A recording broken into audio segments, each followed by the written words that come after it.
This island nation will be completely underwater in the next 50 years. Located over 4,000 kilometers southwest of Hawaii and nearly 4,000 kilometers north of New Zealand, the tiny island nation of Tuvalu is sinking, and fast. Hey everyone, my name is Parker, and welcome to GeoRanku, where we explore the world one video at a time. If you find this content interesting, consider subscribing. Comprising 9 islands and home to a population of only around 12,000 people, the small nation of Tuvalu has arguably been one of the most affected countries by climate change in recent years. Founded in 1978 after gaining independence from Britain, where it was once a colony, Tuvalu has been a member of the United Nations since 2000, and even has an embassy in Brussels, Belgium. However, the island has enjoyed a long and rich cultural history prior to its colonization that spans over 700 years, as settlers from Samoa arrived in the area around the 14th century CE. With only one road, one hospital, and one bank, Tuvalu ranks as the 4th smallest country with a landmass of only 26 square kilometers,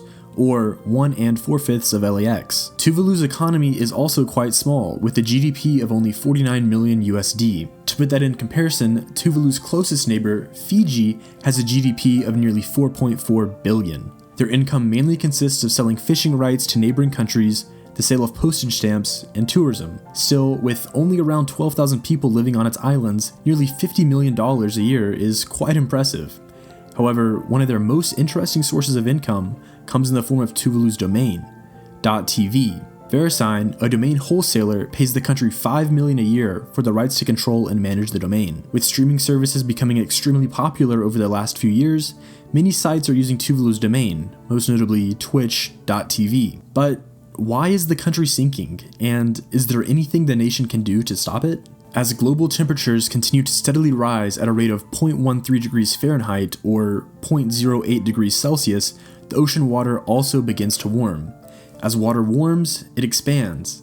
In combination with glaciers and ice sheets across the globe melting at an extreme rate, the sea is rising at an annual rate of 0.13 inches or 0.3 centimeters a year. For other countries with higher altitudes, this isn't of much concern right now, but for Tuvalu, where the highest point is only 15 feet or 4.5 meters, this is a big problem. With such low elevation, a majority of the country will be underwater within 30 to 40 years. Even before the country becomes completely submerged, the rising salt water will infiltrate the country's crop system, wiping out their coconut and taro farms entirely. It's already happening as we speak. The country already faces massive problems with accessing safe drinking water, as they primarily collect rainwater, yet flooding and the increased volatility of storms have allowed seawater to routinely contaminate Tuvalu's groundwater storage. Not only that, but due to their reliance on rainwater, the country also often suffers from vulnerability to prolonged drought seasons caused by climate change. In 2011, a state of emergency was called and fresh water was rationed for months as the area received historically low rainfall.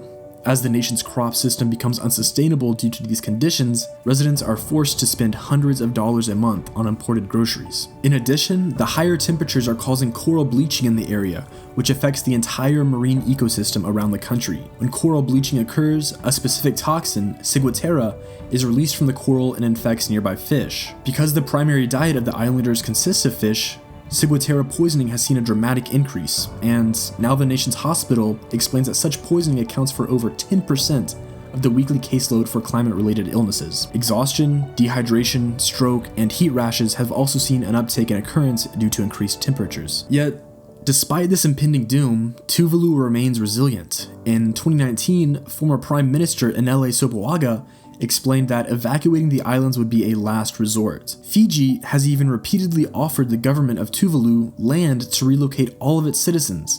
However, they have repeatedly declined. Plans to raise parts of the islands have been made, but this would cost over 300 million US dollars.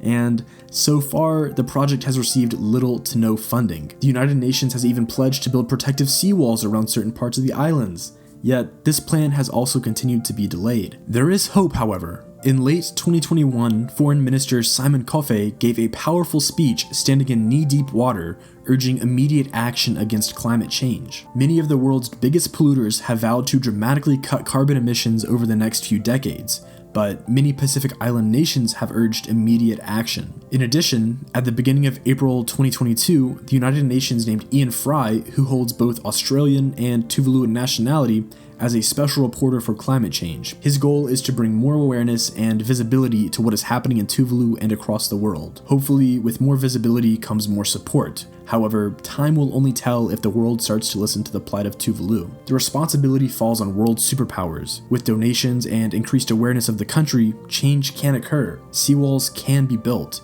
The islands can be raised. Climate change can be reversed. Yet, unless drastic change occurs across the globe, Tuvalu's fate, sadly, seems to be sealed. One of my bucket list goals is to visit all of the Pacific Island nations, yet this goal may soon be impossible due to Tuvalu's current situation. It breaks my heart to see such a beautiful place become slowly uninhabitable, and my condolences go out to the people of Tuvalu, whose ancestral and cultural home faces extinction. Thank you all so much for watching this video, and hopefully it brought awareness to a topic you weren't aware of. If you enjoy watching interesting content like this, consider subscribing for more videos like this in the future. My name is Parker, and you've been watching GeoRanku, where we explore the world one video at a time. See you next time.